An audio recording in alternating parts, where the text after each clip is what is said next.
Hey, what's up, everybody? TJ and Carrie here with Muscle Growth Mindset. Today, the topic is gluten. And This is what a lot of people are interested in and talking about, but I think that they really don't know a lot about. Right? It's one of those things that I think has gotten popularity, and it's one of the things we love to hate just because everybody else does. So we're going to try to clear some things up and tell you, is gluten bad? Is gluten good? Should you be eating it? Should you not? And try to give you some insight here. So first of all, Carrie, explain what is gluten? Gluten is a protein found in whole grain, wheat, generally certain types of whole grains. Okay. Whole grains sound healthy, right? That's general knowledge, I think. Absolutely. Whole grains are, in general, good for you. I got a lot of data about gluten and about whole grains, what is good for you, and how gluten got a bad rep for being bad for you. Okay, so how did it get a bad rep? Why is gluten bad? So first off, I think the reason this fad spread, the gluten-free diet spread, is because people with gluten allergies and gluten intolerance and celiac disease who have a great reason not to have gluten in their diet. They have allergies and problems with food and stomach if they eat any gluten at all. And people notice that those guys are usually skinnier than most, and they got on the fad diet, but they're eating less carbohydrates. It's going to cause you to be less skinny or less fat. So they got on this train and started a gluten-free trend. Science behind the gluten, there's a few things that agree with the gluten-free diet. Gluten is shown to cause more intestinal permeability, which we've talked about that in previous videos. It's bad. I'm not going to go through the entire explanation, but intestinal permeability is bad. And then it also increases inflammation. So the pro-inflammatory cytokines go up in your body. Inflammation, we also know, is not a good thing. So these are things that gluten causes. So gluten will cause gut impermeability. Mm-hmm. Gluten will cause inflammation. Yes. Okay. Yeah. And that's large amount of gluten given to rats in a small amount of time. So it's a high dose. But we know that there is an effect, right? A negative effect. So there are some. What else? Is there any other negatives to gluten? And is this with everybody, or is this just the people you were saying, like celiac disease or gluten intolerances? That is with everybody, but it's why also people with IBS should also not be gluten. That's if you will be better off if you avoid gluten throughout your diet. You pretty much have to with celiac disease or the allergies, but if you have IBS, you need to avoid it as well because it causes problems in there. So you're already problematic. Okay, so those are some negatives for everybody, and especially with celiac or IBS or gluten intolerances. Yeah. Are there any positives to gluten? Is it because, like I said, whole wheat, that sounds healthy. So gluten by itself, the positives are it does a lot of great things with elasticity of dough and makes bread rise. It's got some unique properties, which is why we have pastas and breads, which are fun and delicious. But it's not the positive effects of gluten. There aren't a whole lot to it. It's what it comes with. Whole grains. Right. So whole grains in general are a great thing for the body. There's fiber. There's vitamins. Increase of whole grains decreases incidence of diabetes. It decreases heart disease. It increases like folic acid and other vitamins in the body. It's a good thing. Whole grains are good for your body. Okay.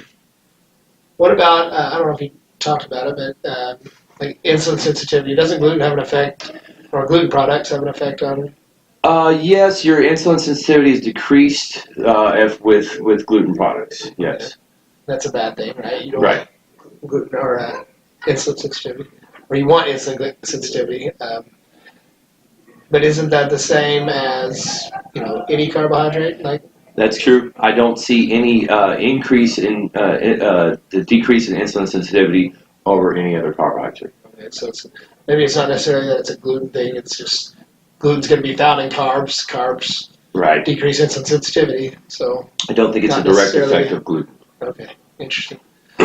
Okay, so there's negatives, there's positives. Okay, so how do we know? Like, what outweighs what? Like, what's Well, let me go in a little bit further into the gluten-free diet with people that do not have any of these issues.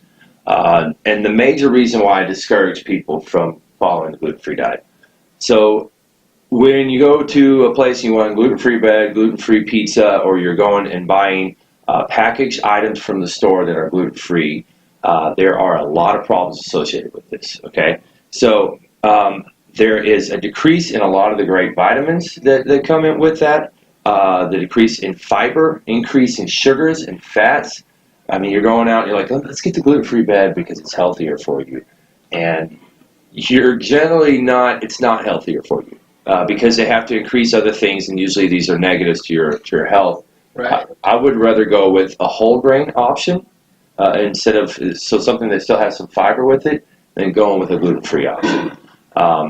You're going to spend more money on a gluten-free diet. Oh yeah, I think anybody that's gone to the store and shopped through the gluten-free section can attest to that. It's expensive. It's nutritionally poor, high in sugars, high in fats. If you have a gluten allergy, you're going to have to do that. Do it. The only great way to avoid gluten is that if you're replacing it with other carbs that are better. Sweet potatoes. If you, instead of every time you want bread, you eat sweet potatoes, you're going to be healthier. Period. Oatmeal, brown rice. If you're making your diets your meals by hand, and you're doing like that, gluten-free pasta. I've found several that are good. One with chickpea protein instead. It's really a tasty pasta, but yeah.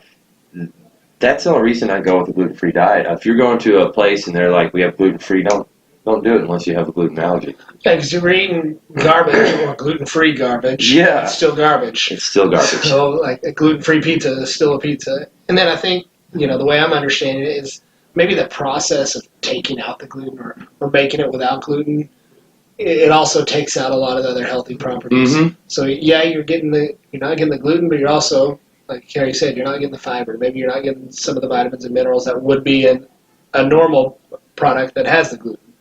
So, yes, if you have a gluten allergy, then don't eat gluten. Right? Yeah. If you have celiac, IBS, absolutely no gluten. But outside of that, Yeah. there's really not a lot of drawback. And, No. there's some negatives, but with those negatives come, well, Some positives. there's some positives. Yeah. Right. So you have to make an educated decision on that. Right. And yeah, you're not doing it because of those negatives, but you eliminate those negatives, but you add other negatives by decreasing your fiber, decreasing vitamin and mineral intake. So, like Carrie said, I think a good option would be don't focus on the gluten, just focus on healthier options. Yeah. Yeah. For me, I am constantly refining my diet. I want to make the perfect diet. I don't know if there is one, but the perfect diet for me. And knowing that gluten is generally has some negative effects, I can take that out of my diet, replace sweet potatoes, brown rice, gluten-free pasta.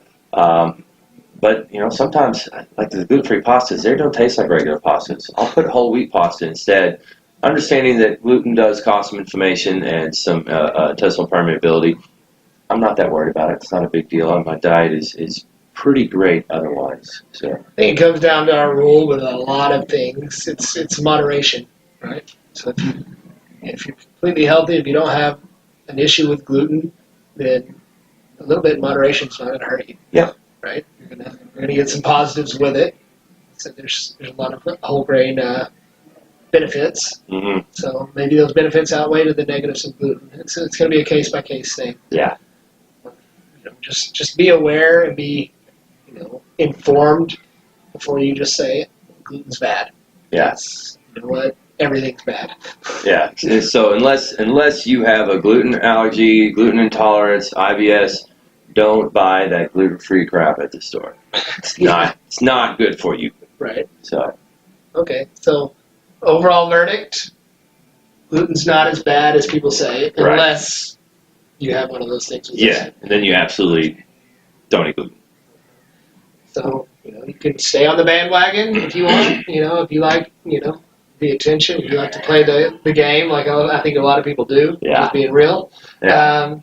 Great. But if you're legitimately concerned with your health, then gluten's really not all that bad in moderation. Yep. Okay. All right. Well, I think that sums it up for gluten for now. Yep. Stay tuned. Next week we're going to be talking about ketogenic diet. Ketos. Yeah. So Yeah. Going into ketosis. So the keto diet. There's a lot of fun stuff there. Yeah. So, all right. Well, thank you guys for watching. Until next time. And don't forget rule number 1. Hey everybody, I hope you really enjoyed our video. Please like and subscribe if you did. And if you want to see more, or if you have any questions, leave some comments. Thanks for watching.